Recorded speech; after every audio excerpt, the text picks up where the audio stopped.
Yeah, hello everyone. I'm Jess. I use she, her pronouns, and I'm one of the disabled students officers at the Students' Union. I am autistic and I'm dyslexic, and tonight we're obviously doing a panel about invisible disabilities. And the way it's going to work is I have prepared a series of questions ahead of time, and we're going to be going through those, and there's going to be 10 minutes maximum per question. I'll be keeping track of the time, and I'll give everyone a warning when there's 1 minute left so we can wrap up for that question. And about halfway through, so roughly 7 o'clock, we'll be having a 10-minute access break. And then if we have time at the end, we will be going through questions which you can submit by just commenting on the stream on Facebook. We will be covering quite a wide range of topics, and we might talk about, well, we're going to talk about things like faking disabilities and just general ableism. So if at any point you don't feel comfortable with any of the topics, just feel free to leave and come back later or not, I don't mind. And yeah, that's everything from me. So if everyone else on the panel wants to introduce themselves now.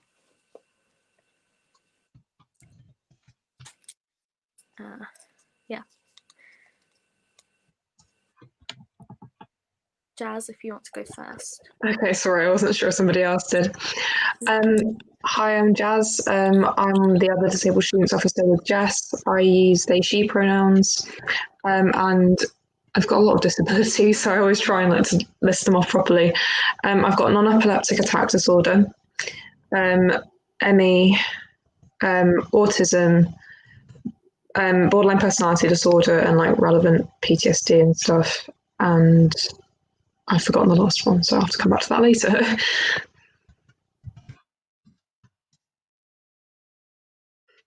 Hi, I'm Sid. I use he, they pronouns.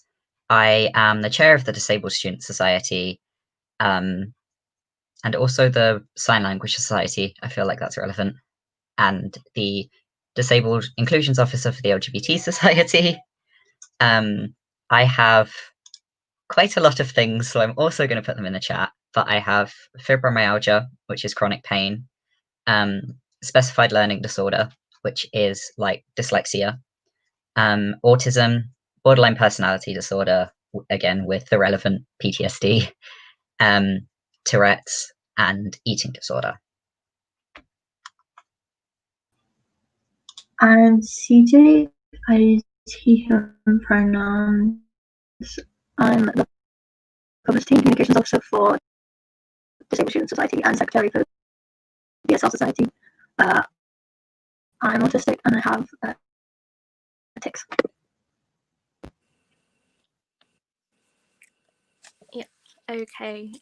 So we can start with the questions now when it comes up on the screen. Hopefully it will. Oh, yay. Okay, so the first question is, what does the term invisible disabilities mean to you? I think I'm going first. So I'll start by saying that for me, it's a little bit of a misnomer. I think invisible disabilities are sort of contextual in that they might present in very different ways depending on where you are in society and who you're around and stuff. And they might not be like the most typical disabilities in terms of like physical presentations. You might not necessarily use a wheelchair all the time or like be an amputee. Then often mental disabilities and things that might not necessarily always take on a physical or immediately visible shape.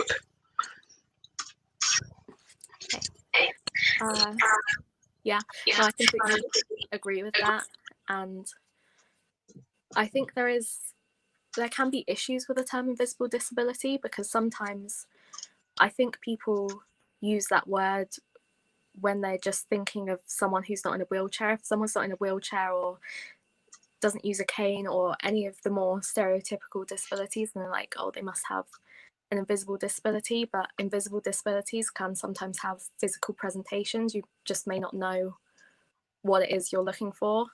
So it can be quite complicated in defining what is an invisible disability. Yeah. Yeah, I kind of find that like people get surprised when I use my wheelchair and say I have an invisible disability because I'm in a wheelchair, but it is still an invisible disability. It's fibro. Yeah, I think people often forget to include kind of neurodiversities and mental disorders and things under invisible disabilities as well. Yeah. They think it means invisible physical disabilities. Yeah, I find the same. Like, for the longest time, I didn't even think of like having tics as an invisible disability because of like the obvious physical presentations. But yeah, I don't have much else to add to that. Yeah. I mean, does anyone have anything else they want to say about this specific question? I mean, it's sort of just an introductory one anyway. I don't think so. Nope. Okay. Well, we can move on to the next question then.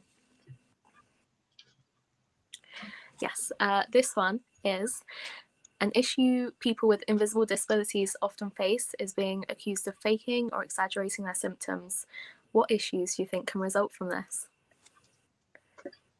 It's a very awkward situation to be in because, especially like from my personal experience, just having tics, if someone expects me like that I'm faking it or something, that usually makes them worse. And then in turn, I'm like trying to hide it because if I show it, then they'll be like, "Oh, you're just faking it. Like, why are you doing it?" And it just usually makes it worse. Yeah. I apologize for the ticking. But I agree with that. I find when I'm in public or conscious about people thinking I'm faking it or whatever, my tics get a lot worse as well. Yeah, I sometimes feel like I have to play up my symptoms in certain situations because I haven't had it so much since I've been diagnosed, but when I was going through the process, everyone just said to me, "I don't think you're right." And I was right, but it's not a very nice thing to hear, that you're faking. It just makes you question yourself, and it's not really something that you should be going through, because I think you can have a lot of internalized ableism anyway, and that just adds to it. If people are telling you that you're wrong, it just makes you question your judgment, and yeah, it's not a very nice thing to experience. I definitely say that, like, it coming from people close to you or even medical professionals as well, not just wider society, when it personally impacts you, when you don't necessarily expect it to come from those sorts of people, is quite an upsetting experience, or at least I personally found it, where I've had romantic partners basically very much attack me for having like presenting symptoms such as having seizures and stuff, or like going to try and seek treatment, for example, for my mental health disorder, and then people sort of having very different ideas as to how it should present. I think, for example, BPD has a lot of psychosis involved, and I think in a woman, people have always seen a very interesting, I don't know, I think they've always had very specific ideas as to how we should present differently depending on our gender, or how they perceive our gender anyway. And that's specifically relevant to autism, I think everything really, but it's just so frustrating when you have to try and justify your own personal experience that you've lived through. Because how can you do it if it's not physical, and why would you have to in the first place? Yeah. Yeah. I mean, it's just, no, you can go, Sid. No, I was just agreeing. There was nothing else there. I was just going to say, in terms of the gender thing, I do agree. I think it is very relevant for autism, because I was diagnosed at 20, and I think I only got my diagnosis because I sought it out. No one had ever said anything to me before, but I'd always thought, I know there's something different about me. I don't know what it is. And it wasn't until I started looking into it more that I actually realised, yeah, that sounds about right. And it's just, I think it is quite scary to think that if it's not something you seek out yourself, you can never receive a diagnosis. Like, that happens to a lot of people. And yeah, it's just having people question you. Like, when I went to the doctor and I said, I think I'm autistic, she said, but you're not a child. Like, why would they would have picked it up earlier? And I was like, yeah, all right. It didn't really happen, but you know. Every diagnosis I've been given, I have sought out myself, because no medical professionals have ever picked up on it. I mean, I literally I listed off diagnoses at the beginning, and no medical professional has ever picked up on any of them. Yeah, even looking back at when I was a child, just because I'm AFAB, I think people just look over it. Like, I was a weird kid, and like some of the things I did were not normal, but no one ever thought that anything was wrong. That was me. For reference, if people don't know, AFAB means assigned female at birth.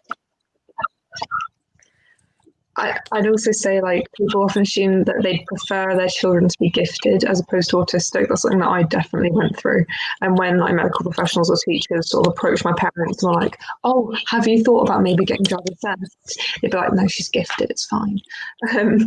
Which is something that now I've grown up more, and I went through a very distressing very distressing teenage years because I didn't have the understanding of myself and why my brain was working like that. And I think that's a really important thing to realise, that like it is so. It's seen in such a binary way how like autism is and could be, and that is generally from the male perspective. And then on top of that, like people with quieter presentations or atypical presentations still don't get treated as seriously as they should. Or if you're perhaps like AFAB, you might get diagnosed with something like BPD. Not saying that it isn't a valid diagnosis, because you can have comorbid BPD and ASD. But it just shocks me sometimes as to how narrow-minded people can be, including medical professionals, in that regard. Yeah, I had so many people. I mean, obviously, again, also AFAB. I had so many people telling me, like, "Oh, you have depression, anxiety, OCD, and are just like not good socially." And then I was like, it would kind of make a bit more sense for it to just be autism. Lo and behold, it was just autism. Yep. Yeah, I had a similar thing with dyslexia. I was only diagnosed with dyslexia at uni. Same. Which, yeah, with the like uni go to the whatever the library thing is. Yep. And I don't know, it's just, I think because I always got good exam grades and they're like, she's intelligent, she can't be dyslexic, nothing can be wrong. But I don't know, it's frustrating to look back at it and look back at my life and think about all the things that are really obvious now that I'm like, no, I am dyslexic, I am autistic. I don't know how people don't pick up on that. It's just strange to look back on and think about people's sort of denial and determination to see me as what they would call normal. Yeah. I had a bit of a breakdown regarding that with dyslexia the other day, actually. So I, frustratingly, was told for most of my life that I'm dyslexic, but by teachers or people that couldn't actually do anything about it. And one of my science teachers in high school believed this so strongly that he spoke to the school and he was like, "Yo, get this person tested for dyslexia." And they told me to my face, "You're too intelligent to be worth us paying to get you tested." Yeah. And I was like, what? And so I paid £100 and the university paid the other 400 to get me tested at uni. Lo and behold, I'm actually quite severely dyslexic. And I bought this book for study tips for dyslexic people. And it is literally the opposite of what I have been able to do my entire life to just be better. It's like, hey, if you can't concentrate, stop, because Yeah. you can't force yourself to. 1 minute left on this question, by the way. I think I sort of lost track of time, but it's about 1 minute left. So yeah, I had a bit of a breakdown with regards to that. Yeah. I mean, it's completely understandable. I have had many breakdown and questioning of my life recently. Well, yeah. Yeah, it's a super fun experience. Does anyone have anything else they want to say quickly? No. No? Okay, we can move on to the next question then. Ooh, yes. Many people also face issues with getting accommodations met.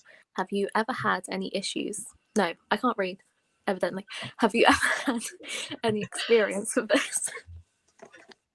Yes.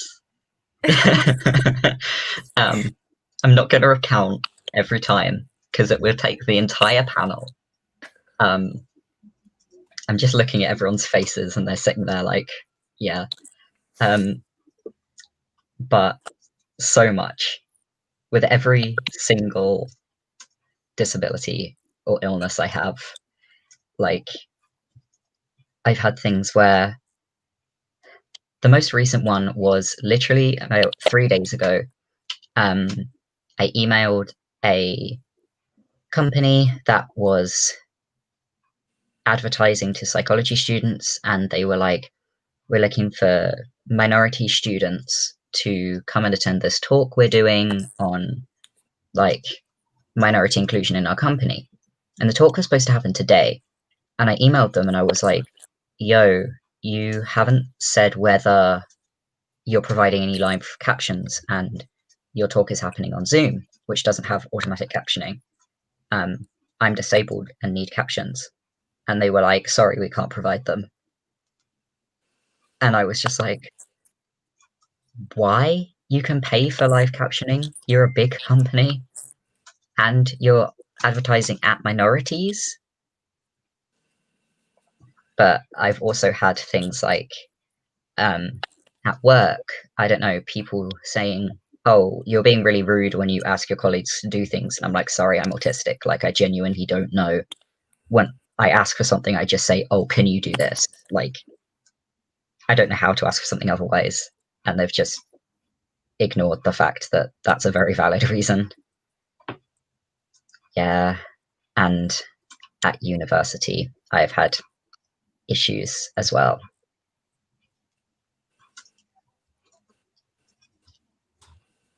Yeah, well, the most recent example I can think of is university stuff. Like I have to do a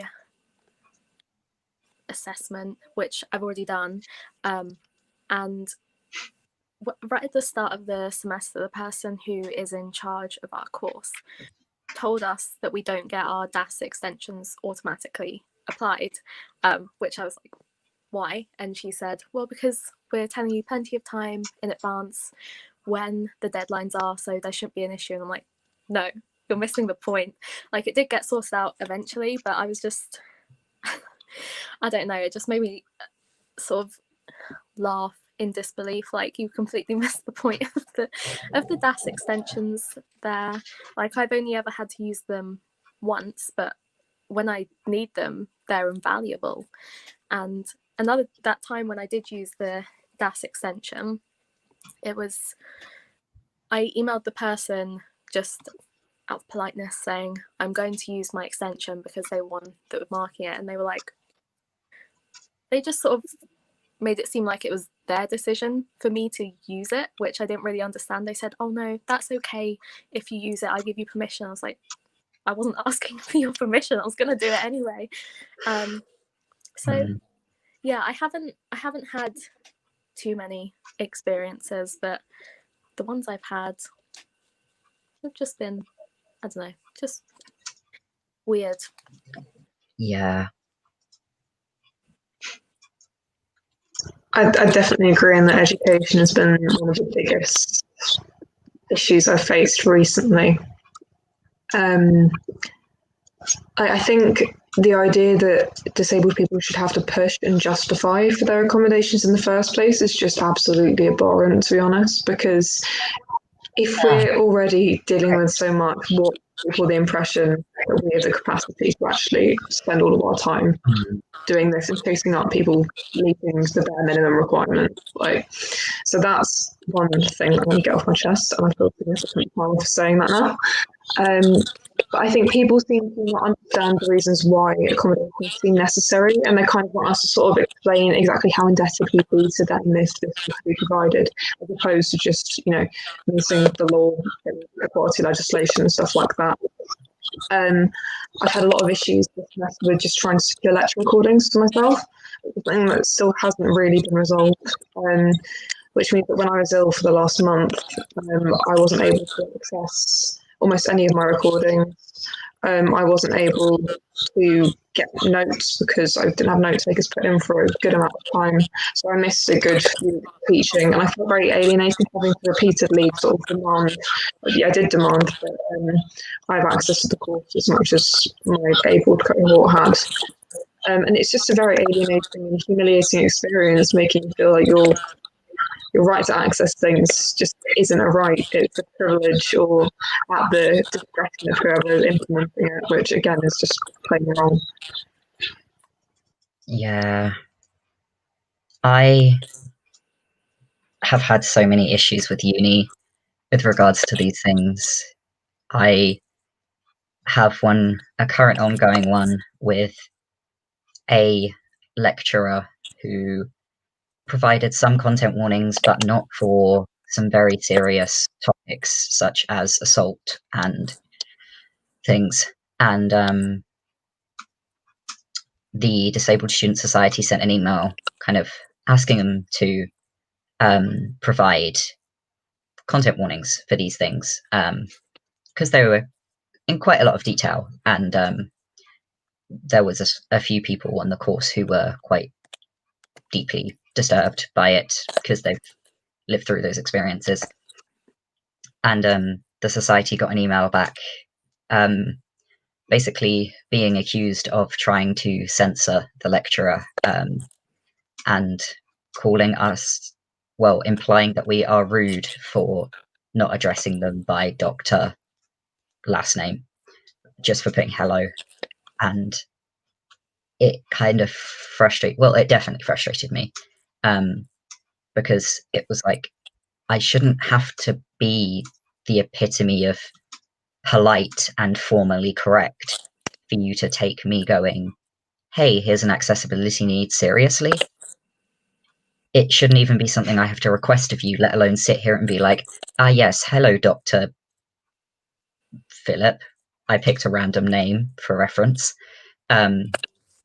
We would like to request. Like, you don't have to be so formal and take up so much energy. Yeah.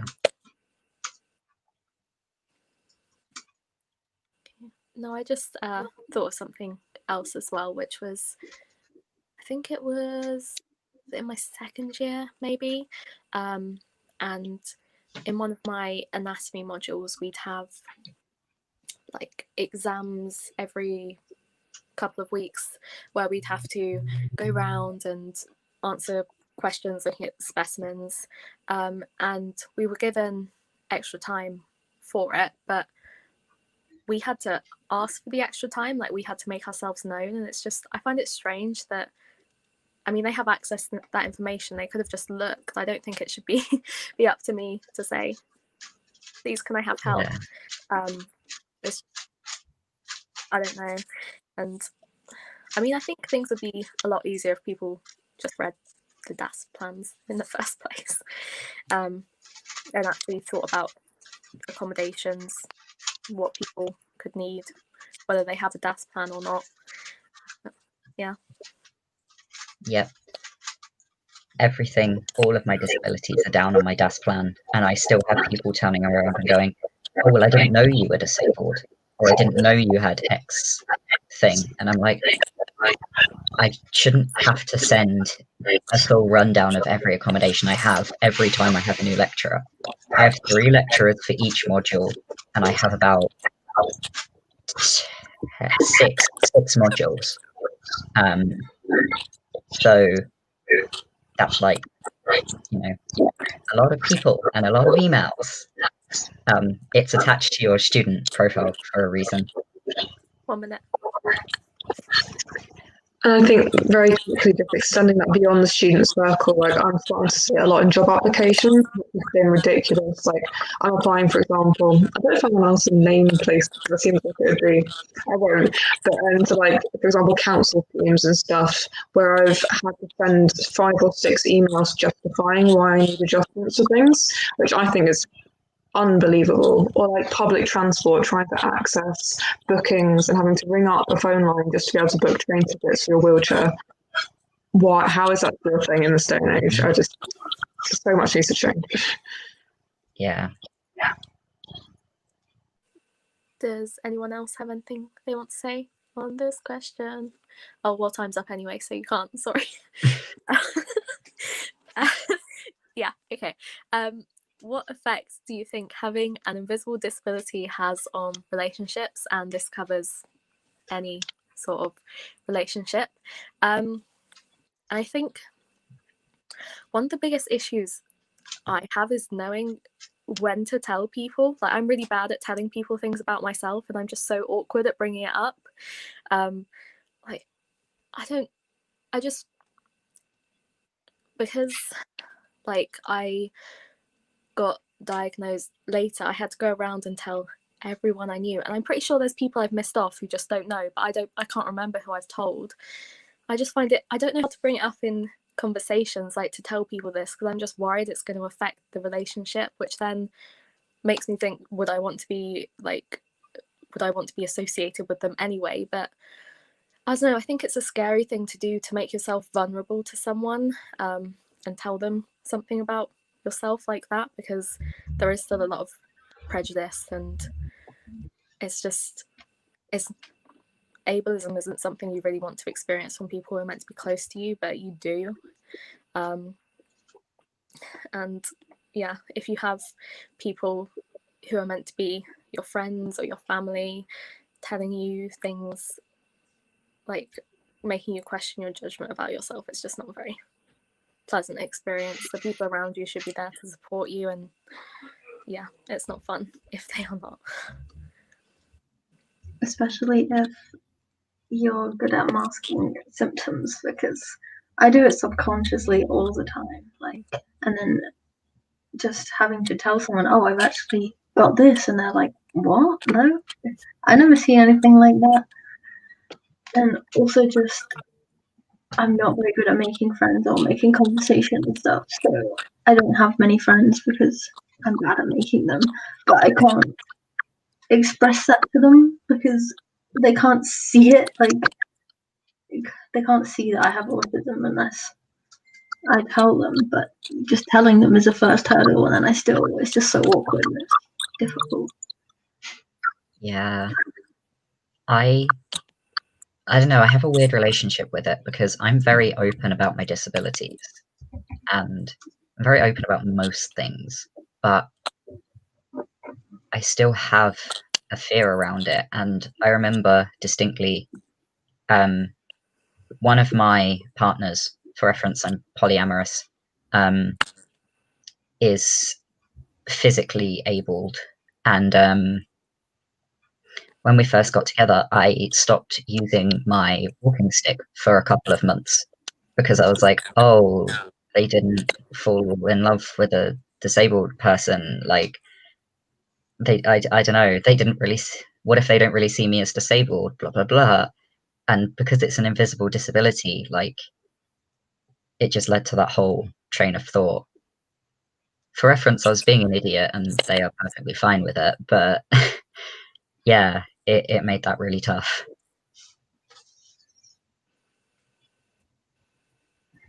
I'd say like I heavily relate to both what CJ and Sid are saying. Like with familial relationships, in particular through marketing, seems to have been an issue where throughout my life I've sort of felt very much obliged and sort of perhaps even very uncomfortable if I don't mark in front of people, to the extent that now when I disclose autism, it's not always taken seriously. It's occasionally ridiculed, and it's the same consistent with most of my diagnoses, to be honest. But that's something that is very affecting, regardless of how sort of blasé I try to be about it. And then I will splurge, like if I date somebody, I will have this internalized ableism, which is why I just confront it head on, because I'm terrified of that person like rejecting me based on X, Y, Z. And it does definitely define my relationships. My partner is absolutely amazing. He's my carer. He's had to be because of how physically debilitated I've been, and sometimes how much support I've needed in my life. And it's unfortunately, to me, I find it very the role that you take on, perhaps if you require more support from somebody, can become more vulnerable, and that's a very scary thing to have to deal with. It can feel quite disempowering initially, and I think you might feel guilty or like you owe people things, which worries me a lot, as to how easily exploited I'd say people can be, particularly if they have disabilities, physical or invisible. I don't know if people relate to that. Yeah, no, I definitely do, in terms of I do sometimes find I feel like a burden, and that is something that scares me, because it does leave me questioning myself, like who would want to be with me, because there are things I can't do for myself, or I really struggle with, like some things that people would probably find really simple, like ordering in a restaurant. I find it absolutely terrifying, and I'm like, well, isn't someone gonna think that I'm just a bit pathetic? I mean, I hate that word, but I feel like that's how people are gonna view me, and then I think it leaves me very closed off to relationships. Like I find them hard anyway, because I find it really hard to get to know people and to trust people. But then there's just another element to it that makes everything very scary. And I think if you find the right person, it's fine, but it's just having the trust that it is the right person who's not gonna see you as a burden and actually does want to be with you in whatever way that is. It's a lot to put on a relationship, having those thoughts before you've even begun it. It's really hard to build a relationship if you're sort of like hiding something, because you just have to, it's really hard to just like act like you don't have something that you do have. Like I would suppress my tics most of the time because I'm just so uncomfortable with like showing people that I have tics or something. But I can't keep that up forever, and I'm like, I'm never gonna build a proper relationship if I'm just holding in tics all the time, because that's all I can focus on. Yeah, I've found familial relationships especially hard with fibro, because like you can to some extent mask the amount of pain you're in or the amount that it affects you. Like I only started using a wheelchair this year, and I've had so many of my family being like, oh, when did it get so bad? And I was like, it's always been this bad. And they were like, yeah, but you could walk before. And I'm like, do I really have to explain the nature of this disorder to you for the 5 millionth time? It just, people don't understand it, and they still take, oh, but you can walk, as it's not really that bad. Yeah.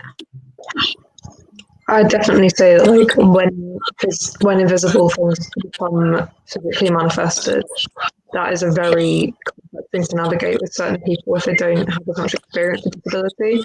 Like, I've had very similar reactions to using my wheelchair. And then I think from members of the public as well, I noticed sort of that my partner gets more like discussion directed towards him. I was in my chair the other day and I needed to get on the bus, and the bus driver just would not speak to me. He spent like maybe 2 minutes communicating with my partner, and it was just, I'm used to it. but I still don't like it when people like me and stuff. Like I'm still like a human being, and I contribute to this relationship too. It's not like it's just a caring dynamic where my partner is a savior and does everything for me, because he's amazing. Let's be real, but I'm worth more than that. And I'm not down for being infantilized and my like needs reduced all the time, which is something that obviously happens all the time. This makes me so angry. I will be brief because I know we have 1 minute, but CJ has gotten it so much where he'll be wheeling me in my wheelchair and someone will talk to him. Even if I respond to them, they will look at him and talk to him, and he will just stay silent and they will still talk to him. And I'm like, excuse me, I am the one talking to you. Yeah, we'll be at like a coffee shop, he'll be ordering and looking at me and I'm just pointing down at him like, it's him. Like, I'm just standing here.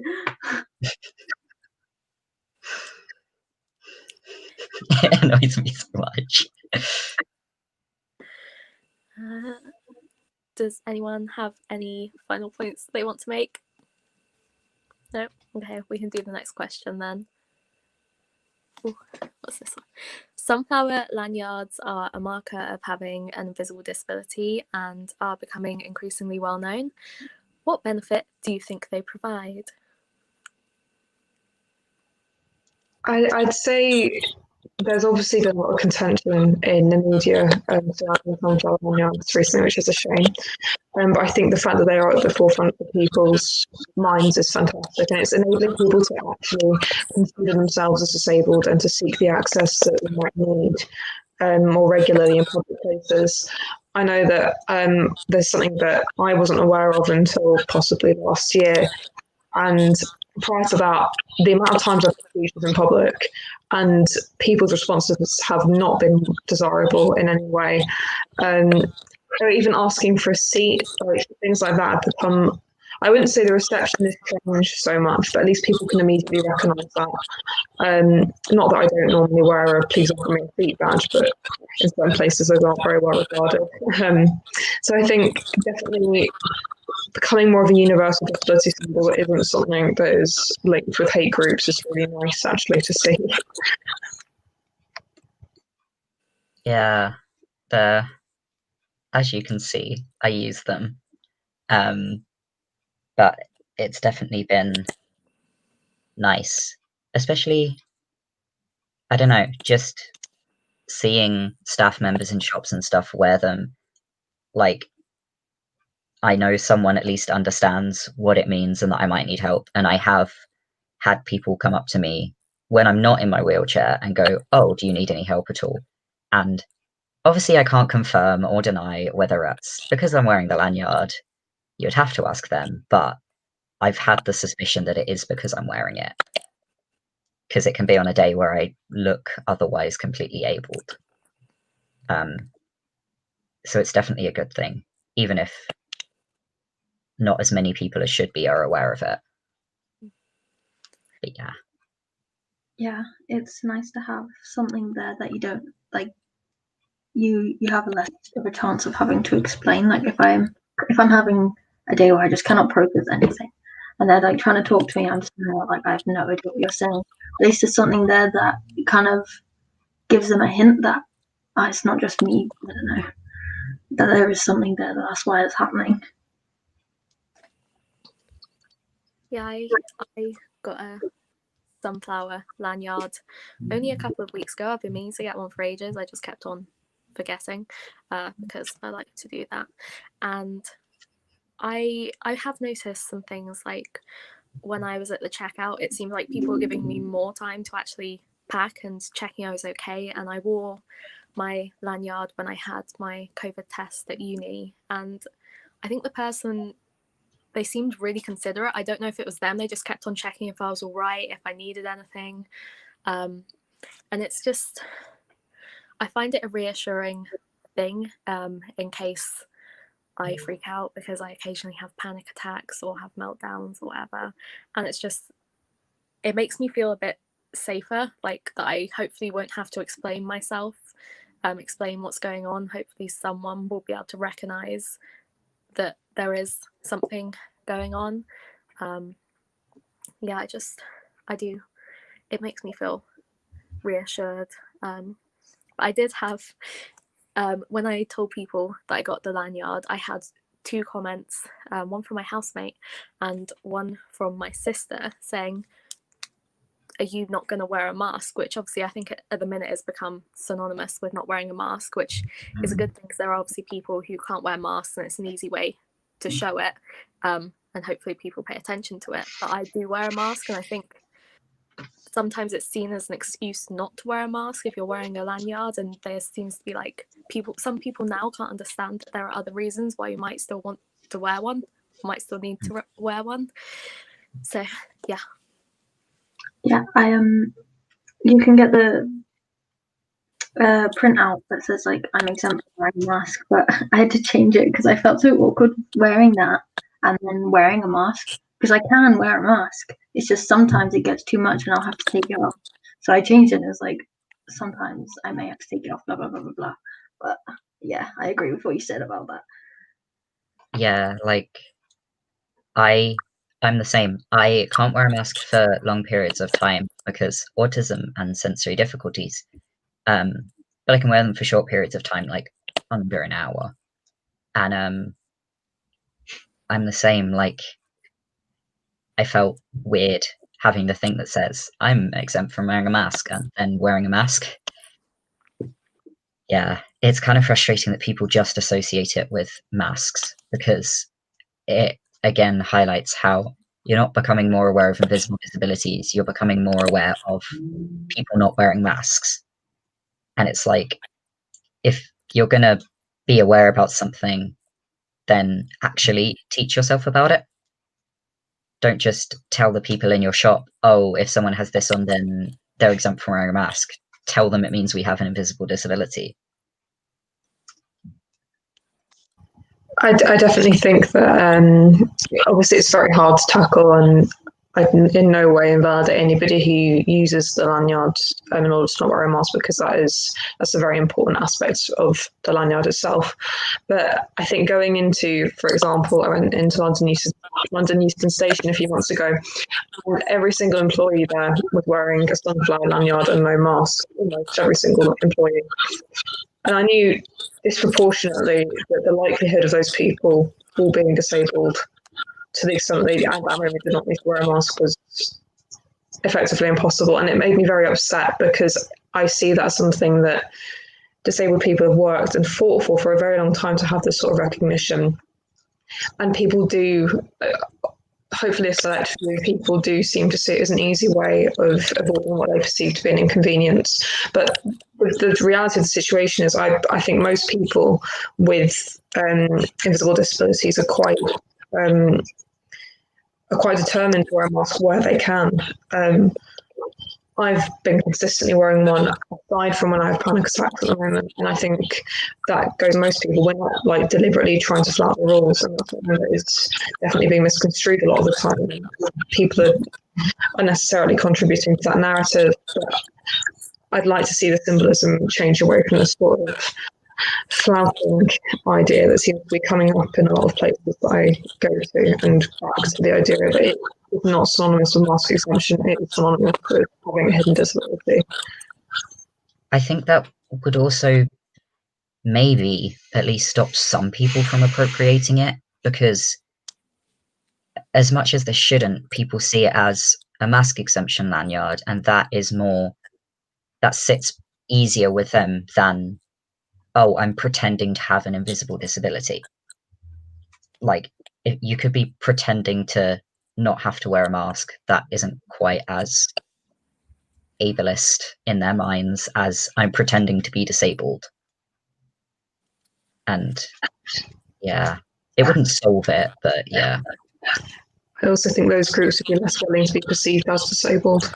Not necessarily trying to paint everyone with the same brush, but it does seem like people that are more likely to disregard the validity and the efforts of the sunflower lanyard for its valid reasons are going to be less likely to want to appear disabled themselves, which is slightly ironic. Yeah,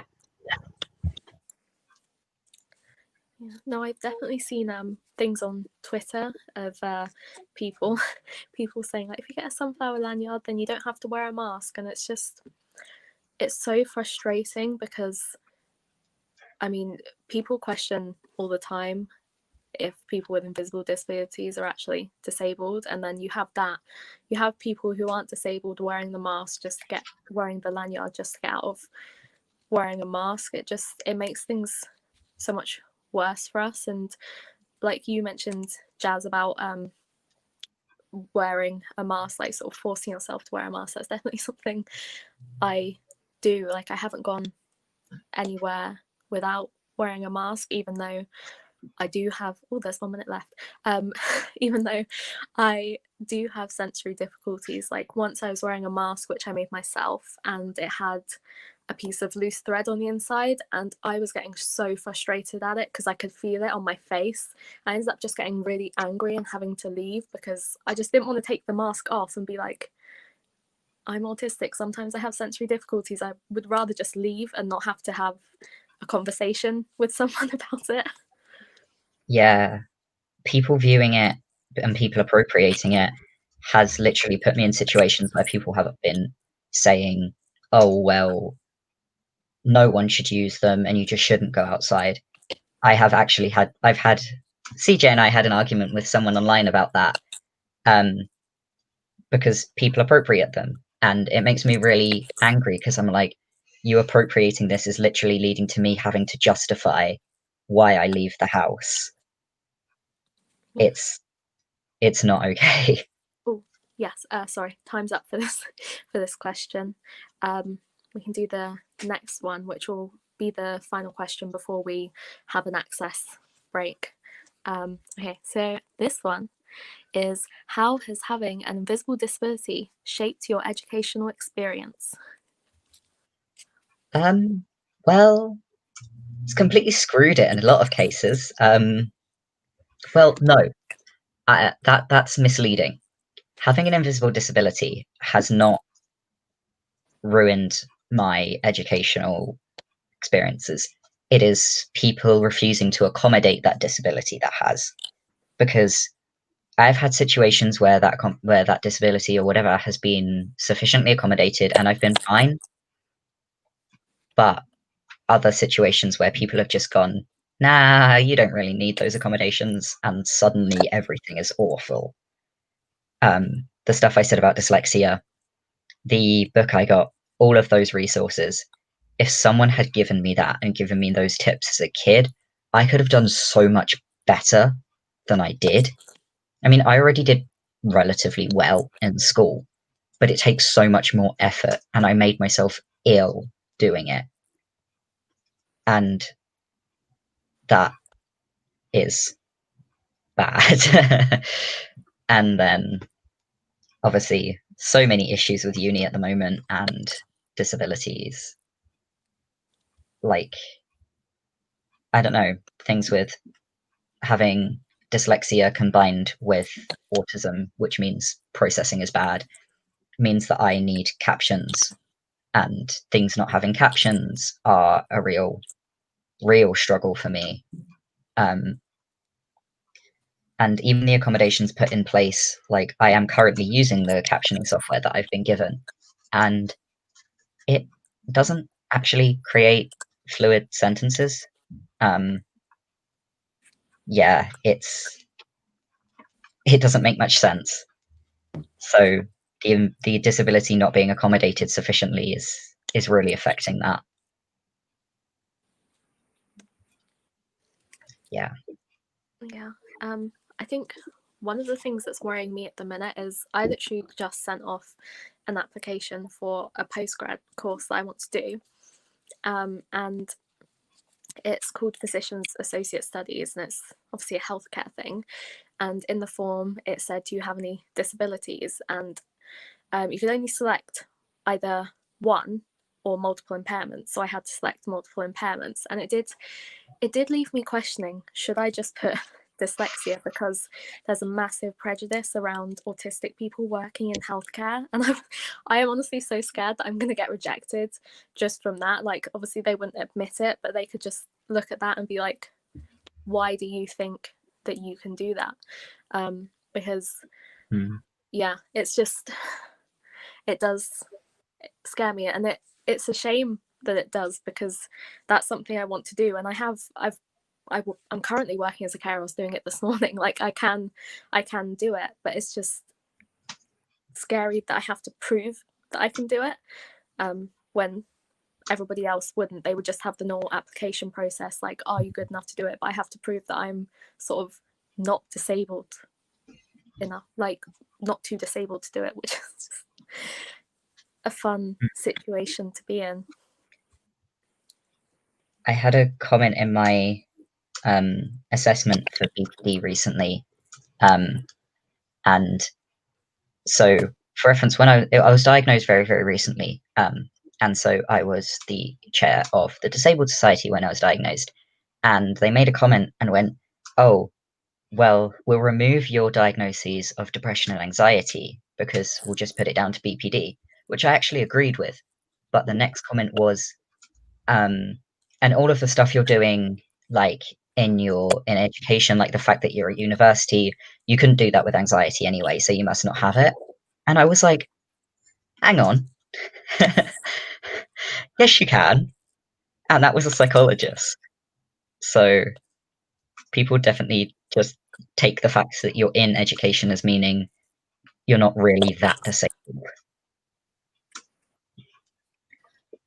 Yeah, I don't have any diagnoses for anything, and that makes it very scary to sort of tell anyone in education that I have anything.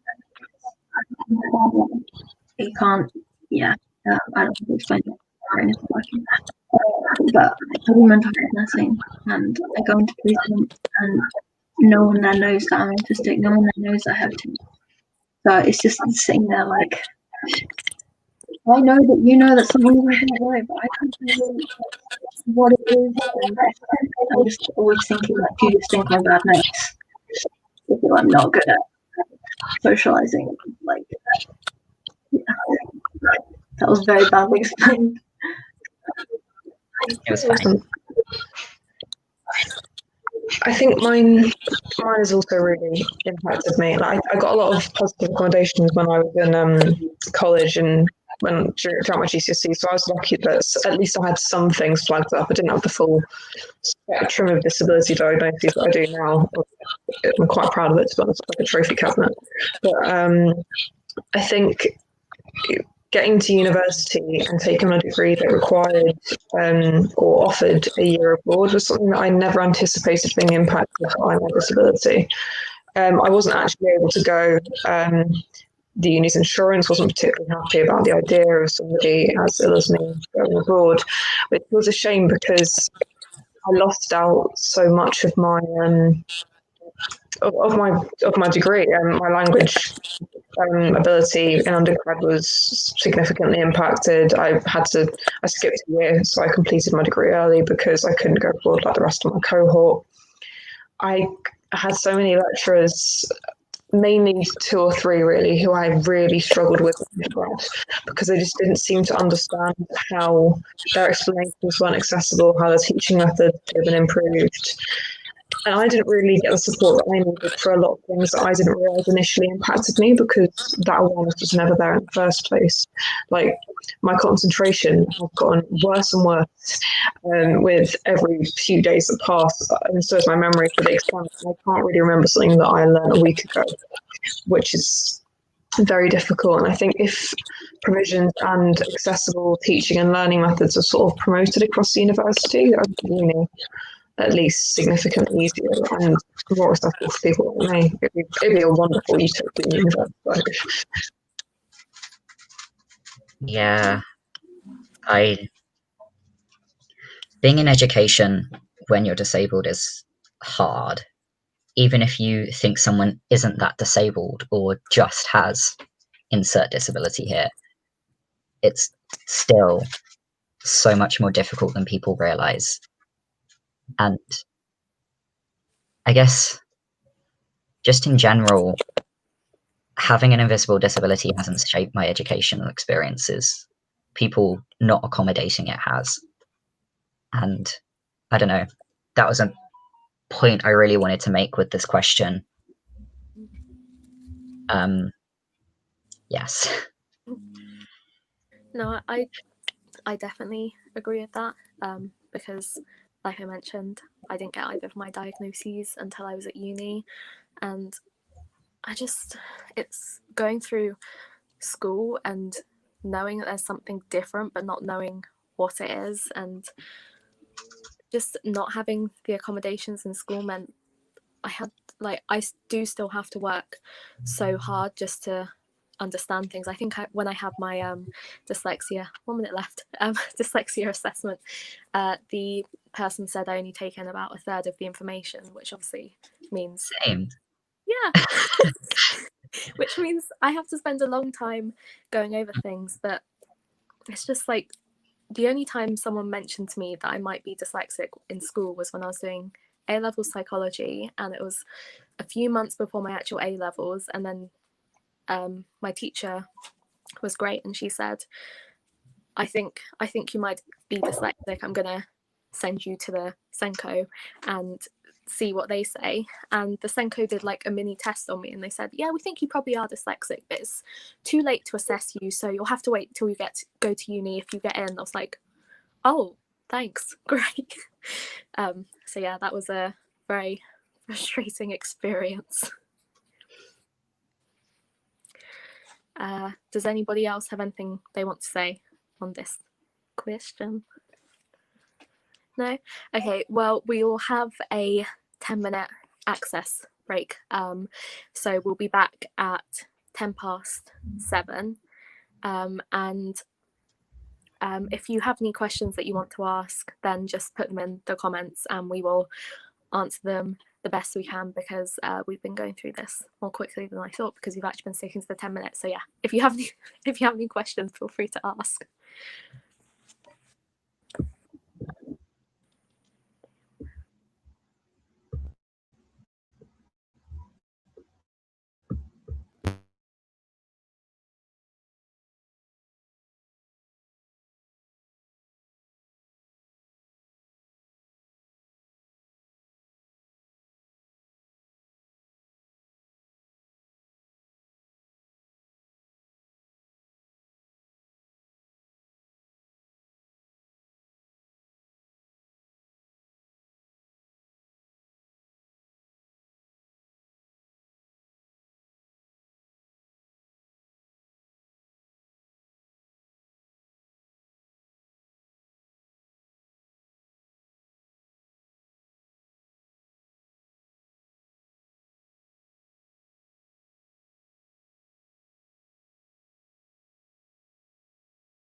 Okay. Sid's still not back yet. We'll wait for Sid to get back before we start. Oh, I'm back. Sorry, I forgot I was muted and had my camera off. I was a bit of an idiot, really. that's all right. I would definitely do that if this wasn't my panel. I would most definitely do that. Yeah, we can get started with the questions again now. It will come up on the screen.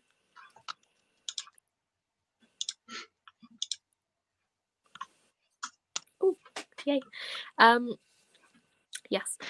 This question is, what issues do you think arise from people having a binary view of disability? I think because people see disability as like one thing, like when they think of disability, they just think of this one thing image that they have in their head. So when it comes to things where invisible disabilities come into play, like say disabled toilets, like if you go in there and you don't look disabled, you come out of one and people just look at you like, why are you in there? Like you don't belong in there. And we spoke about this I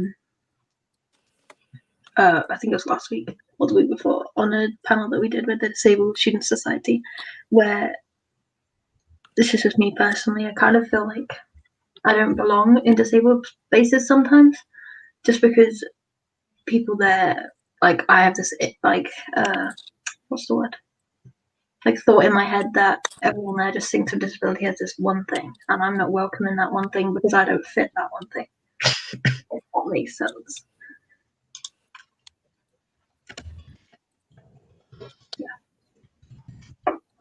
Yeah, no, I definitely agree with that. Like, obviously the stereotypical view of someone who is disabled is someone in a wheelchair. I mean, the wheelchair symbol is like the symbol of disability.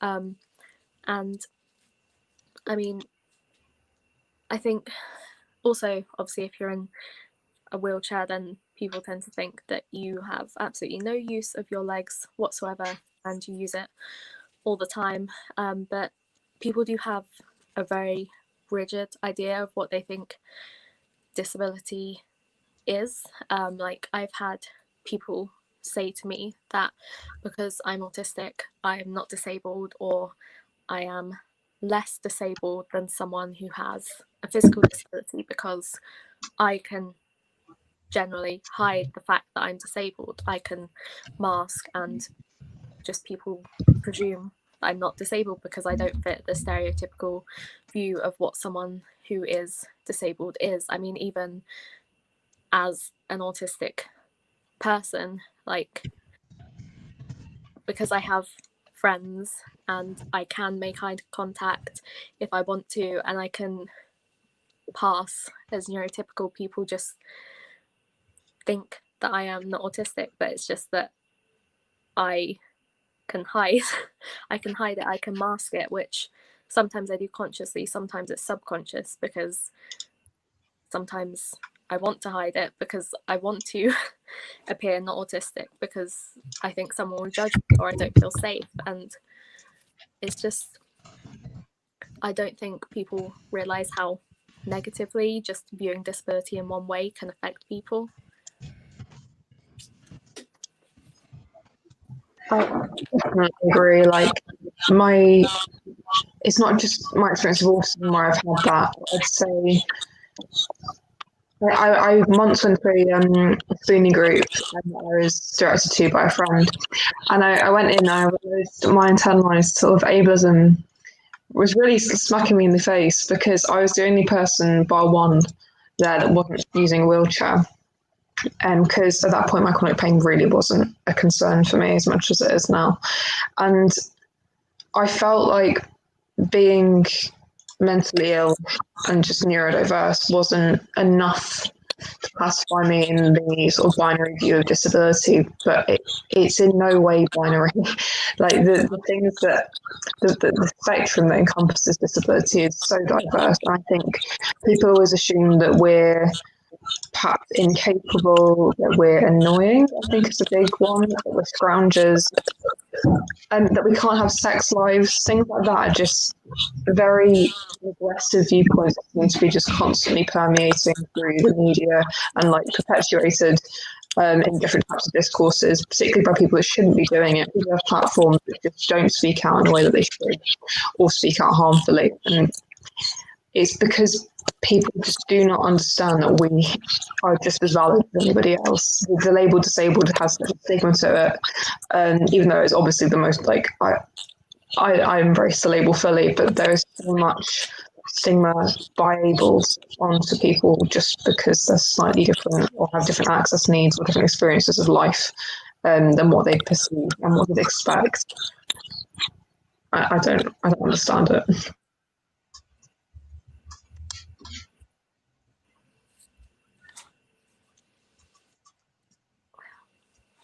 No, I mean, that, I don't know why, but that just reminded me of Sia. With her, that is the first. I'm sorry. I'm sorry. Yeah. If anybody doesn't know, Sia made a film called Music, which was about a non-verbal autistic girl, where she cast someone who was not autistic, and she basically, yeah, there was obviously a lot of backlash for good reason, and then she basically sort of attacked the autistic community, saying you can't act, and saying like that the character wasn't disabled, she was I can't remember what term she used, like special something, and yeah, Was sorry. it disability? What? Was it disability or something like that? That's ringing a bell. I don't know. Said like special ability or something. I never said she was disabled. I said she had a special ability. Like, no, she's disabled. I mean, well, the actor's not, but the character is. Yeah, it isn't even just because like the actor isn't disabled.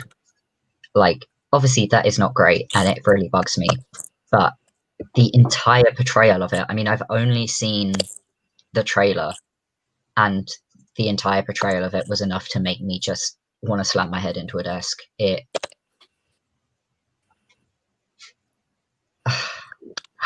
just, obviously, sure, it will be a portrayal of some autistic people, but that isn't helpful to us right now. We have so many portrayals of autism in that way, and to just come back with it and go, yeah, no, I did my research, I worked with Autism Speaks, like, really? And she literally at one point responded being angry at everyone and telling them to just go and watch the movie, and I was kind of like, really? So you're telling people to just go and give you money and not be angry at you? I'm so with Olivia as well, with what they're saying in this comment, because it's being an abled person with a lot of fame and a large platform mimicking the actions and characteristics of an autistic person made me feel quite ill. And normally I get angry, but I didn't get angry. I just felt sick to my stomach. Like, it felt like such a crude representation of such a diverse group of people that is always used for insult form. And I can't even begin to comprehend how you would feel that's a sensitive betrayal for anybody, and that you can somehow do justice to the like very diverse nature of how like socially disabled autistic people are. Yeah, I'm done. I'm getting angry. Yeah. I think along the same lines, people think of invisible disabilities as like not as bad because they're not physical or not stereotypically physical. Yeah, just I've lost my train of thought now. That's it, right? Go on. Yeah. Oh, a question from Olivia. Should we leave that? Are we going to leave that to the end, or are we doing it now? I don't. Oh, it's gone. It seems apt. Yeah. No, it's just a quick point. Like, I was trying to explain to someone that I could tell. I can't remember what the name of the actress is, but I don't know. I could tell that she wasn't autistic from her faking of stimming. Like, the person couldn't understand, but I just looking at it, because you can't really fake. Oh, Daz will share questions. Yeah, okay. It's not something you can really fake. It's just something you do. Like, because I think a lot of non-disabled people see these representations and think they're really good, but when we look at them, we can just see all the flaws with them, because it's just someone who doesn't have our lived experience. It's not something you can just watch someone do and replicate. You have to actually experience it. Like, in terms of things like making eye contact, if someone was trying to portray an autistic person, they may just full stop not make any eye contact, but it's not as simple as that. Like, sometimes you can make eye contact, sometimes you can't. Some people can't make it at all.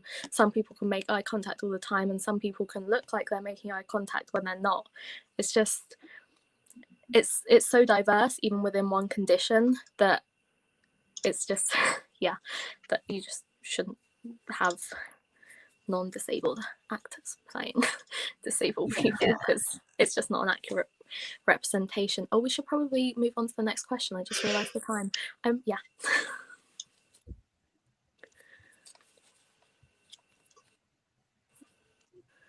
Ooh. How do you think having an invisible disability affects your career prognosis? It's something I've thought about a lot. Like I said, I'm applying to a course which, I mean, I'm just scared I'm going to get rejected from straight away, but just doing the course and also going into an actual career in healthcare, obviously it's a high stress environment as it is, and I'm just worried that if I ask for access requirements, that people are just going to be like, no, you're just not in the right job. Because I mean, the access requirements I have sometimes fluctuate. It's not like I will need this all the time. It's more I need an understanding of why I might act a certain way. And I'm also just worried about like working full time, because over summer, like, I'm still working as a carer now whilst I'm home for Christmas, but over summer I was working as a carer, and sometimes I was working like 35 hours a week, and it was extraordinarily tiring. Like, I love the job so much. I love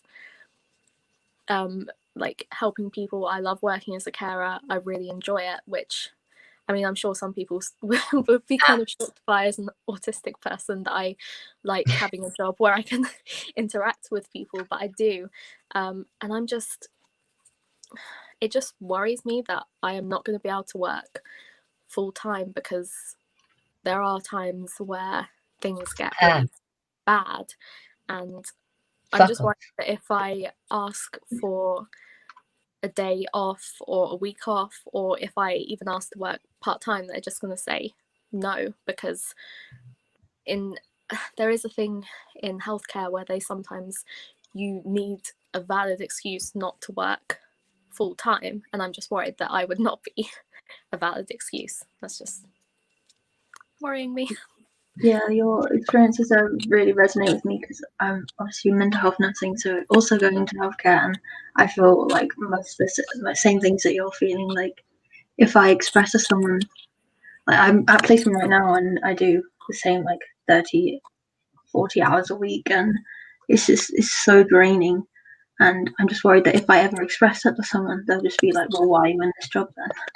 Like, I really enjoy doing it, but it just takes a lot out of me. Yeah, it's a very big worry. People just going, well, you shouldn't be a nurse then. Yeah. And then within that, like, disclosing a disability in the first place to try and apply for the job, often it's necessary. Often people claim it's like a legal requirement. I had a friend a few years ago asked for a sick day because her mental health was very poor.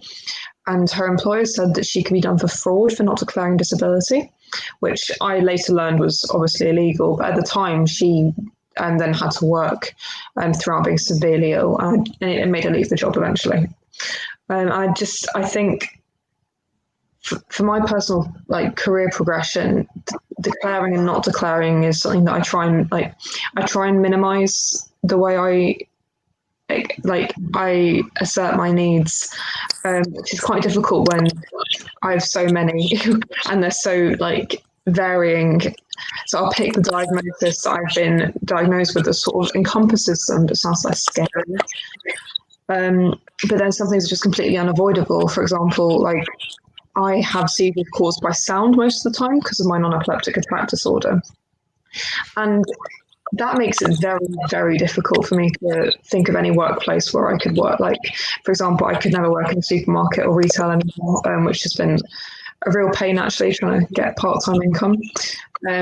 I've stopped working in schools because fire drills are something that I don't currently have support plans in place for, because I'd probably be seen as a fire risk as opposed to anyone actually coming up with an idea to support me. And then working ridiculous hours, much as Jess said, at this point with my lack of sleep and my chronic fatigue, it's not viable. It would make me ill in the long run. And I think a lot of people still subscribe to the 9 to 5 every day, which is not a thing for some people. I get up at 10 if I'm lucky, and that's because I physically am only able to do that. And I'll be exhausted regardless throughout the day. I'm not capable of heavy lifting. I'm not capable of working long hours without rest breaks or having to stand all the time. And I'd say the working environment isn't made available or accessible to people like us, let alone fit to work with us. I'm looking forward to that next week.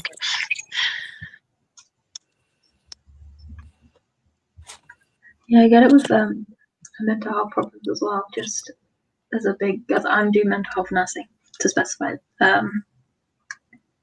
and I have mental health problems myself. But I've sometimes sort of expressed it to my AA, if I'm my academic advisor, if I'm struggling a bit, and she's like, okay, just make sure you look after yourself, because if your mental health's not good, then you can't help other people. And I'm just sitting here okay, that makes me feel so much better, thanks.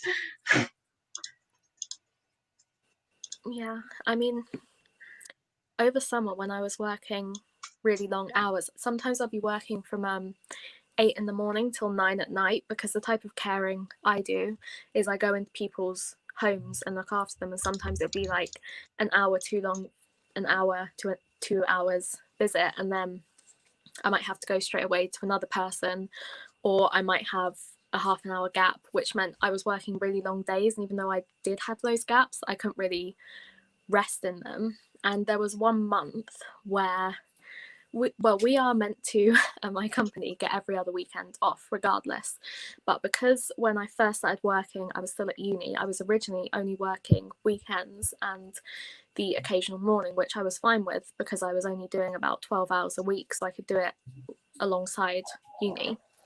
But then when I finished uni, they increased my hours a lot, and they didn't give me every other weekend off. And there was 1 month where I only had 1 day where I wasn't working in the whole month.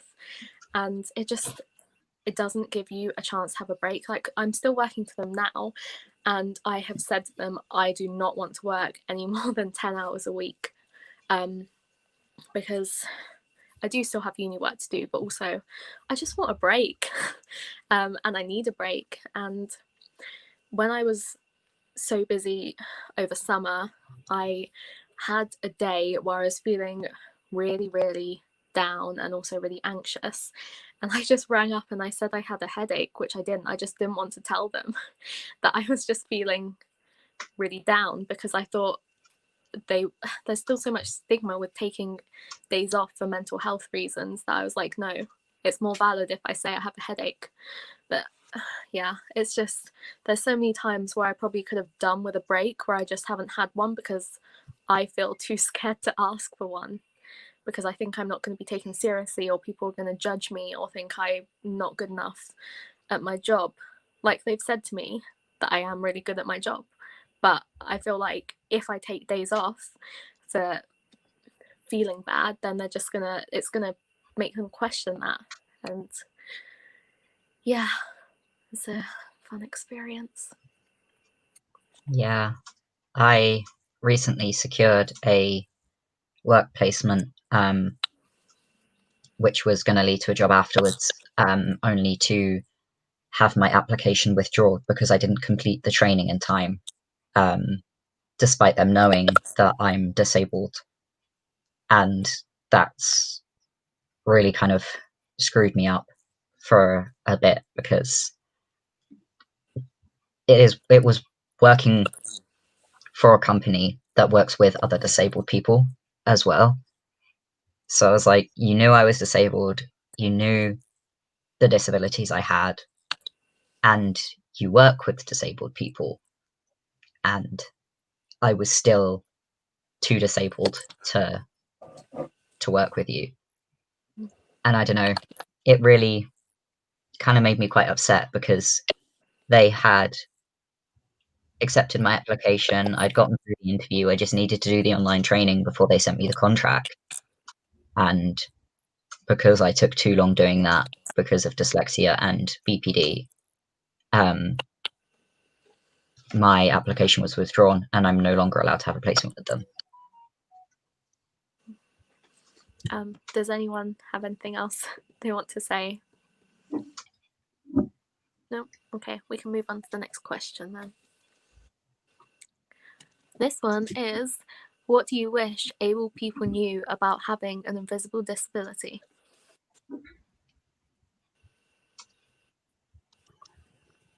I think I'd like people to know that it varies from day to day, for a lot of people anyway, and it just definitely doesn't tick the boxes that you might necessarily think in the first place. They are completely valid, as much as a lot of people in sort of like political ideologies like to sort of denounce the validity of disability. But our needs aren't sort of wants. They're not like access adjustments aren't things that we desire. They are requirements, and they're legally mandated. But further than that, it's just basic respect to sort of not question people's disability and try and do your best to accommodate it, particularly if you're a business or an education provider, or somewhere like that that has the capacity to do so. It's often a lot easier than people would otherwise think, and disabled people don't have the voice often to the platform to actually express those needs. So listening to disabled people and understanding exactly how diverse their experiences are, how impacted their lives are by the social model of disability, but not only that, their own personal experience with illness. I think that's really crucial to progressing as a society and making things a little less equal, a little more equal, sorry. Yeah, sorry, no, we don't want equality, that's not what we're here for. No, I definitely agree with what you said. Like my autism fluctuates a lot, not the autism, but like the effects of it from day to day, because sometimes I'm more than happy to have a conversation with strangers, and I will happily go into a supermarket or go to a restaurant and talk to people.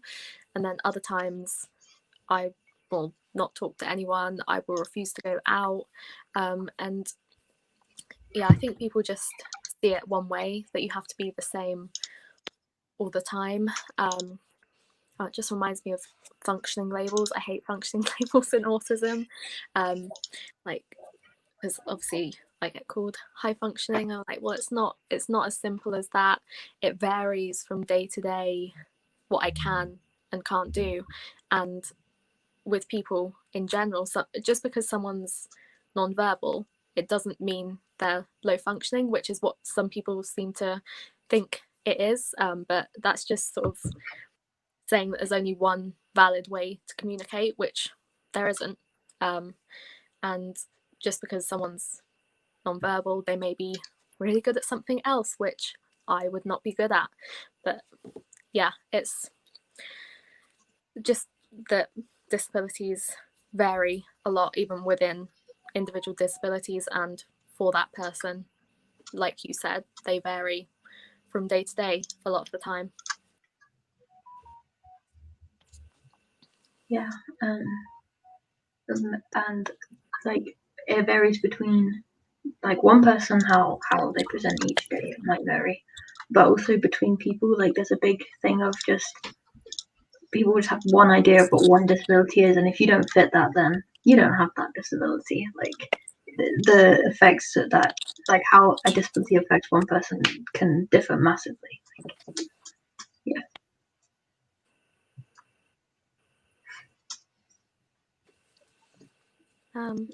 Does anybody want to say anything else? I just say that's so true. What CJ said, like, I think if people know one person with, for example, ME, then they'll be like, oh, so you get tired for about 3 hours a day, you need enough. They just basically base their entire perception off of just one very small perspective. Or, for example, they take the stigmas that they see in the media, like everyone with BPD is abusive, like that sort of thing. It's just, it's exhausting to constantly have to counter and try and re-educate people when that isn't our job. But then also having access to that education ourselves, I think, is something that I never really appreciated. Was a major part of my disability, was that I'd never received the support to learn how to actually look after myself and to understand, like, for example, my autism. I never really saw it as a big deal, but actually it greatly impacts my like social skills, my mental health, and my capacity to engage in academia and my career. So I think, yeah, I'm just sort of snowballing off CJ, but I think that was such a fantastic way of putting it. Yeah. And just quickly, oh no, it's gone on my head. What was it? Oh, because some people have, like, they know one person with a disability, then they think they know everything about the disability, and they're like, I know better than you because I have a friend like that has autism, so you should be able to do this and you shouldn't be able to do that, and it's just very frustrating, like, to have to face that. Like autism mums. Oh my god. Yeah. That just made me like recoil. Yeah.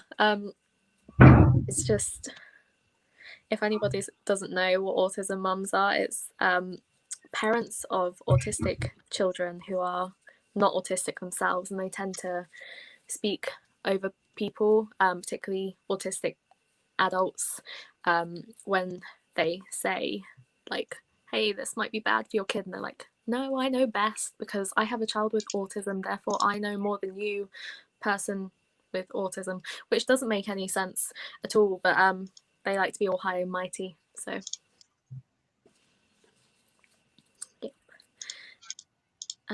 Does anybody have anything else they wish to say? No? Okay, well, we'll move on to the final question before we do questions. Ooh, this one is, how can able people help to advocate for those with invisible disabilities? I think, I personally, like, for me, just knowing that what I'm saying comes above what you think.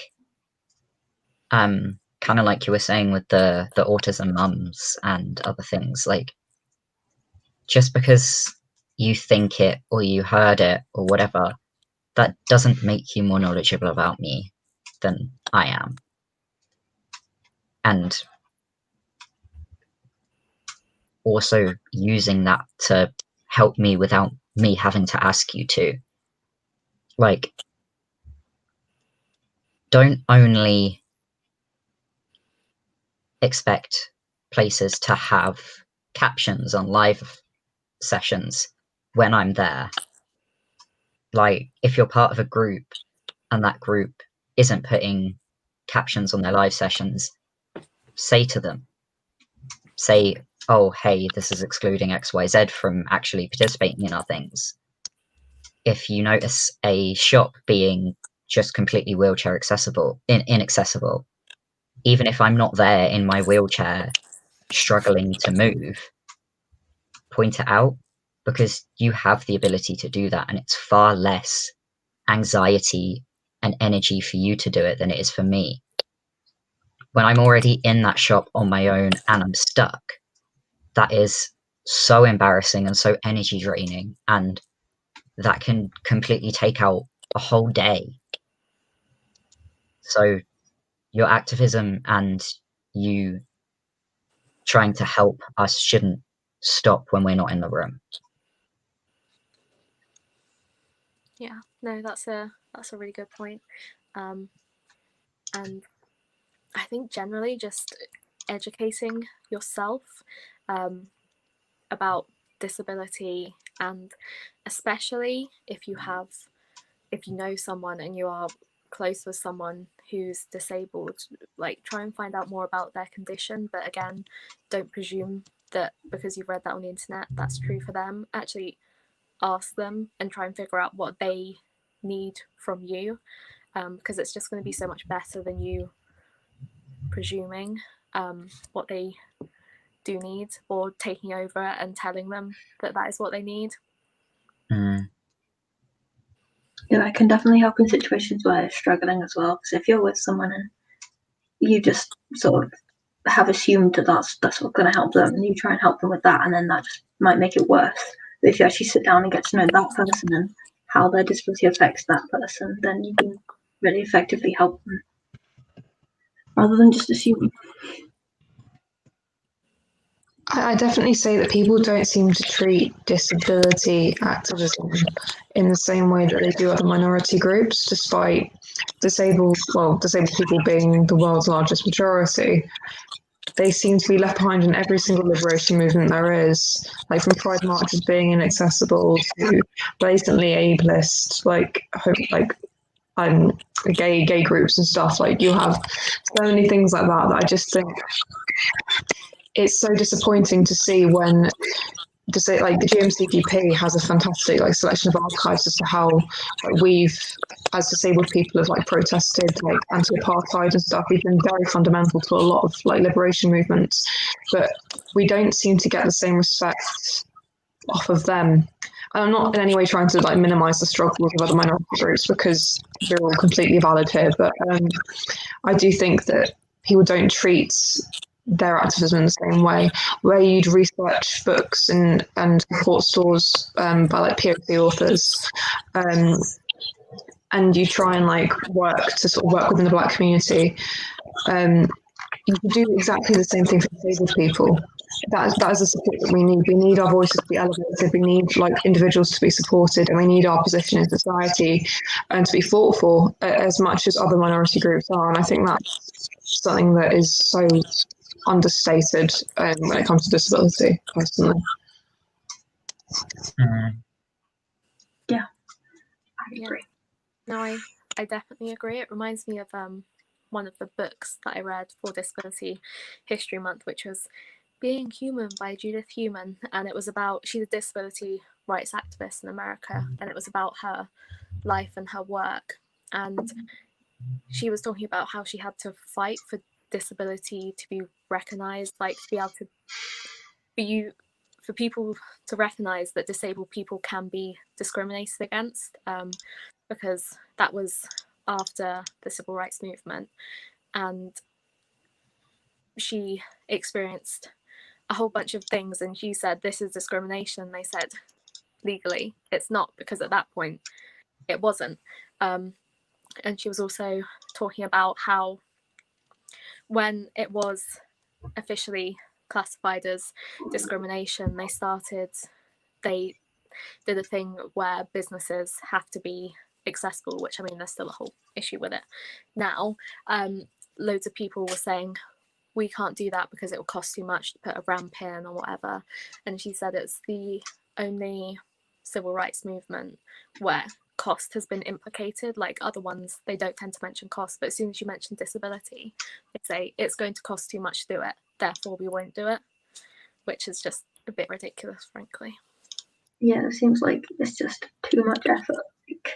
oh, it can be inclusive of other things, but disability is just too much effort, too much hassle for something that doesn't affect me, so I'm just not going to do it. Like, And it's optional as well. Oh, sorry, I didn't mean to speak over you, CJ. I'm good now. It always seems to be that it's optional for them to like treat our needs as equally as other people's, but also I feel like disability is the group that you're most likely to enter into without realizing. People would think, oh, that couldn't be me. But I feel like you're less likely to realize that you're a lesbian at 40 than to become disabled by that point. I don't know, that's just I'm just making that assumption, but it's a strong likelihood, and it's very unlikely that you're suddenly going to become like an ethnic minority overnight. But you care for those people's groups, and people still don't, we are seen as so separate from society that it would be just amazing to, I don't know, include us all together and be able to work towards each other's different campaigns and create truly intersectional spaces. Yeah.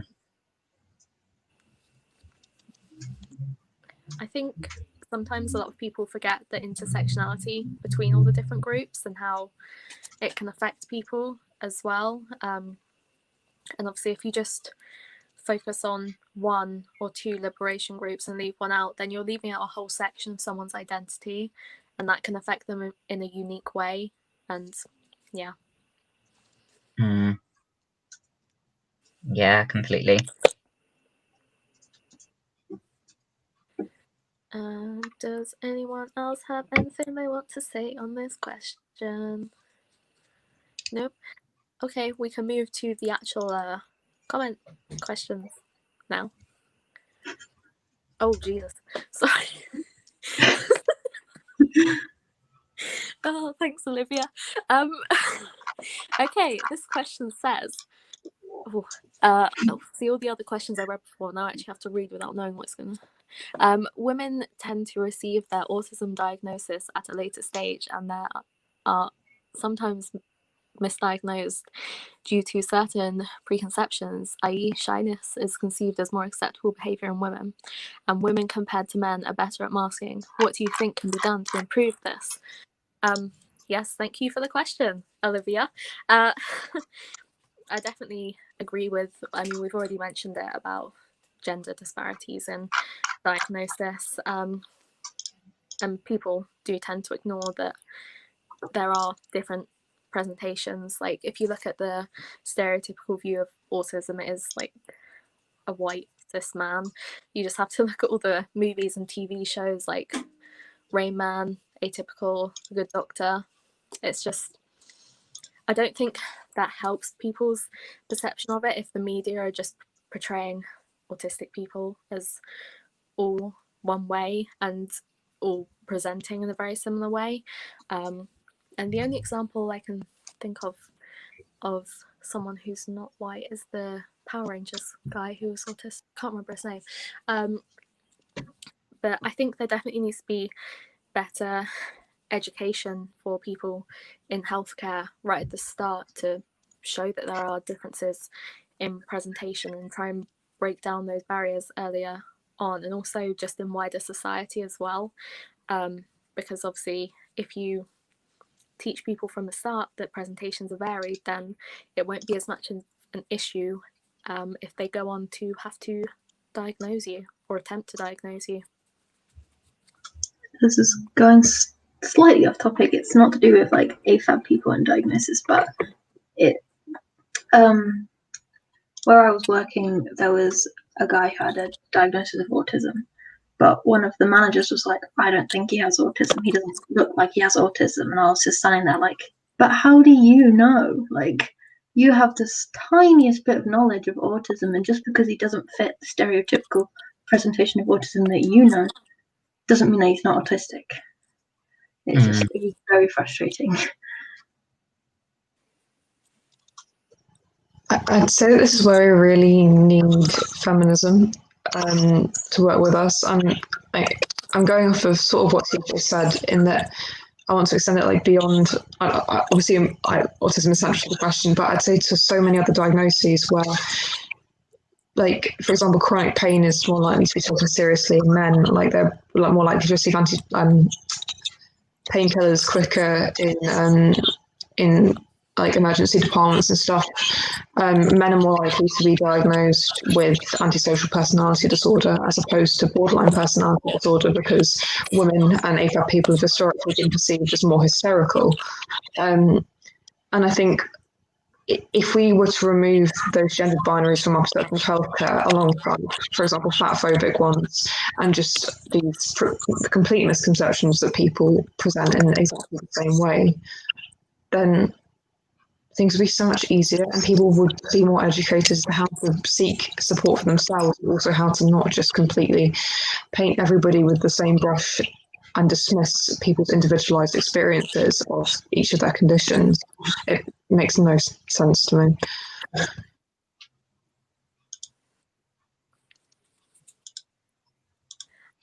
Does anybody want to say anything else on the topic? No? Okay. Are there more questions?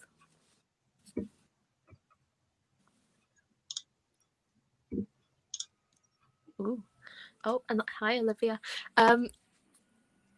Okay, I think the Disabled Students campaign mentioned this one. This is one of their posts for Disability History Month. A third of Oscars lead actors winners portrayed a character with a disability, but only 2 actors have been awarded an Oscar. Do you think characters with a disability should be played by an actor of said disability, and why? Yes, we did create a post on that. Well observed, Olivia. Yeah, it was this study that you mentioned looking at the number of people that have won Oscars, and a third of the people that have won Oscars for Best Actor since, I think it's, I can't remember the year, but several decades ago, have been from people portraying a disabled person, but only 2 disabled actors, or people who have said they're disabled as actors, have actually ever won an Oscar for Best Actor.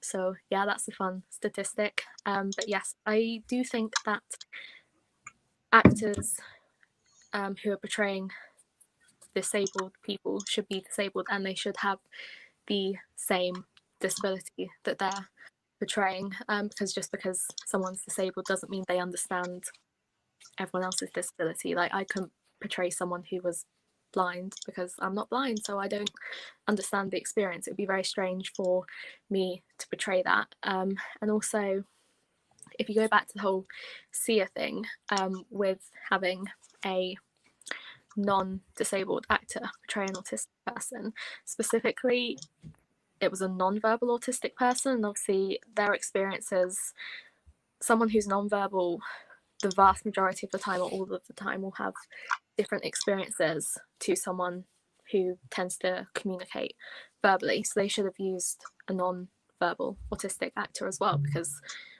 everybody's experiences of things are completely different, and you can't just presume to understand what someone goes through. Yeah, I agree for sure. You can do as much research as you want, but you'll still never fully understand how someone with a disability feels if you don't have that disability, because you just don't have that experience. And you can try and replicate someone's experiences, but it won't work. Like, it won't come across in the way that you think it is. Yeah. And it's just also just taking opportunities away from disabled actors. Like, if there's a role that a disabled actor could play and like were capable of playing, they were a good actor and everything, but they give it to an enabled actor just because it might be easier or something like that. It's just taking the opportunity away from them. It's not very fair. It's quite ironic that a lot of the reasons behind people refusing to hire disabled actors is because it would be too difficult, but they still want to use their story. Like, Sia saying that they initially hired an autistic actor or considered doing it, and then they found the environment too stressful. Well, that's a prime example of how society doesn't adapt to the needs of disabled people. And I remember growing up and being raised with the sort of understanding that Leonardo DiCaprio's portrayal of a person with learning difficulties and autism was great, was the best actors, like example of acting ever. And I look back and he was, yeah, he's a good actor, great, but disabled actors can do that too, and it wouldn't make it any less impressive. Like, trying to see in other people's shoes, like, is a skill, but you don't have to take their voice away from them to do that. And I think acting's still acting regardless of who's playing it, and it's people are sort of pushing the viewpoint that, oh, then like, what's the point of acting if you can't like act? Well, you're depriving people of livelihoods and accuracy from their own stories. Like, just try and think about maybe having an actor, still an actor, but who is actually also experienced. I don't know.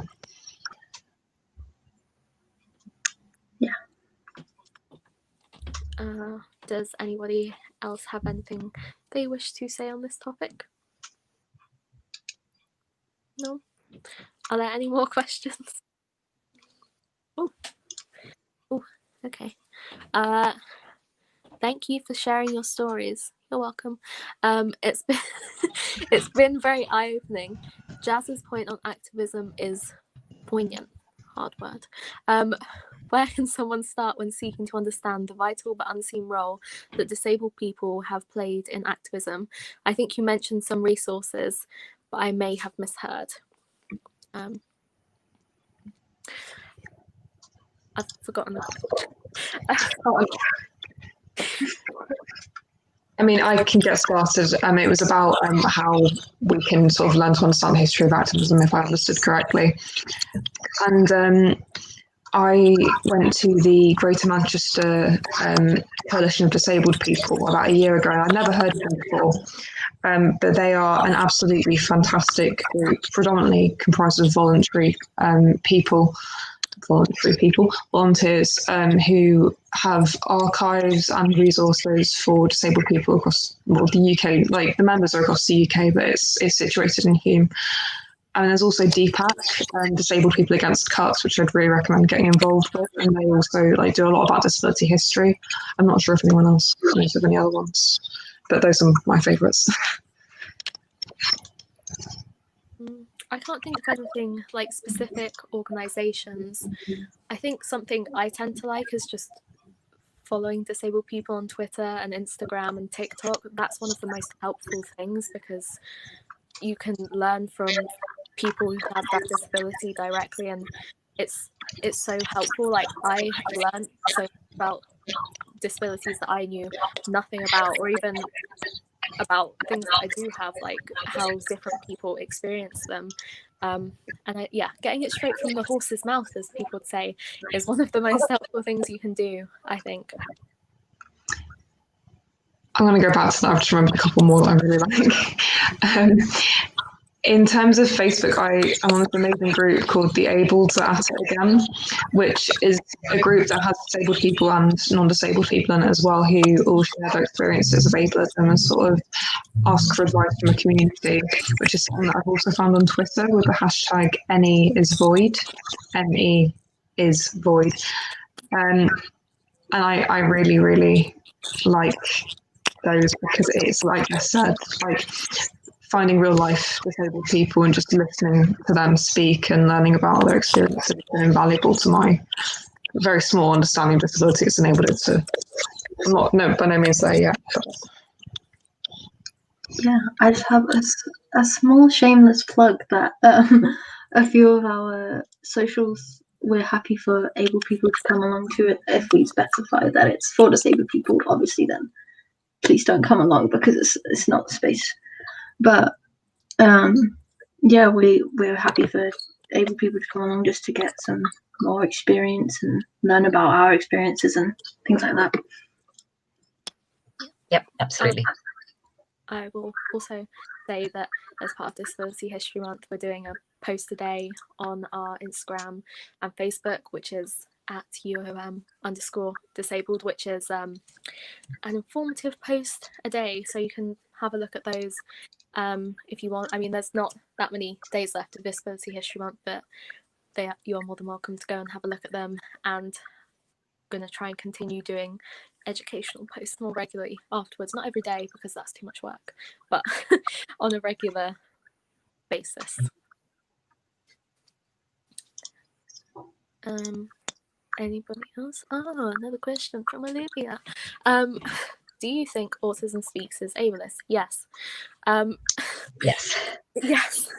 Yes, they have a very eugenicsy approach. They think autism should be cured and eradicated from the world, which a lot of people unfortunately do have you. They see it as not a neurodiversity, but something that is more of a tragedy, and that is something that they promote. I think it's in like the mission statement. I can't remember what it is, but yes, they are people. Yes. Yes. They have done so many questionable things. Honestly, I would go and research it if you're interested. But like, obviously, I'm autistic. I think we're all autistic. Yes, maybe. Question mark. And I just everything they do makes my blood boil. They've defended so many people that have done terrible things just because their child was autistic. Like, it's frustrating because they just completely dehumanize autistic people into they are just autism, and autism is this bad, horrific, life-ruining thing. And I'm sitting over here like, leave me alone. Just let me live my life in peace. I think like condoning any form of conversion therapy, no matter what, particularly in regards to autism, is just unbelievable. When if society were more receptive and understanding concerning autism, I would love my life. Like I would be such a happy little bunny. Like I just think people seem to think that it's this tragic event and oh no, my child's autistic. It's nothing. It's nothing to be afraid of. If you're actually like open-minded and supportive, that's it, really, as far as I'm concerned. So autism speaks trying to convert people who be naturally themselves and different is such an awful approach. Yeah, Yep. I've seen a lot. Just a lot of my mum's friends just on Facebook about just one of their kids having autism, and they're just like ranting about like, oh, how difficult it is, and like it's like this horrible tragic thing, and I'm sitting here like, I don't think it's their fault that that's happening. Yeah, I mean, autism is definitely viewed by a lot of parents as a tragedy. They seem to think that their child's life is over and they won't be able to do anything.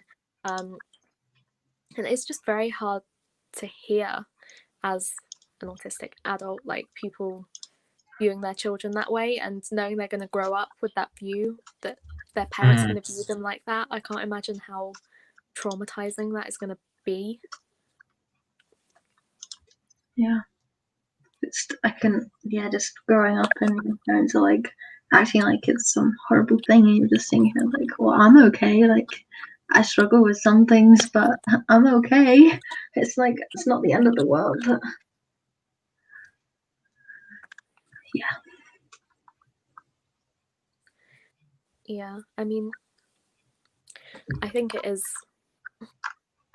like, obviously not everyone wants to go to university, but we're all at university, and I think a lot of people think that like autistic people can't do well in education, can't have a good job. And I mean, there are obviously barriers in the way, but that's generally through lack of accommodation, not through the person being autistic themselves. And like, it's just such a cheesy phrase, but people can have a fulfilling life. But yeah, it's not a tragedy, it's just someone's brain works differently. And on the flip side of that, just quickly, if someone with autism does achieve something, it's not like it's not any better than an able person doing it because we have autism. Like,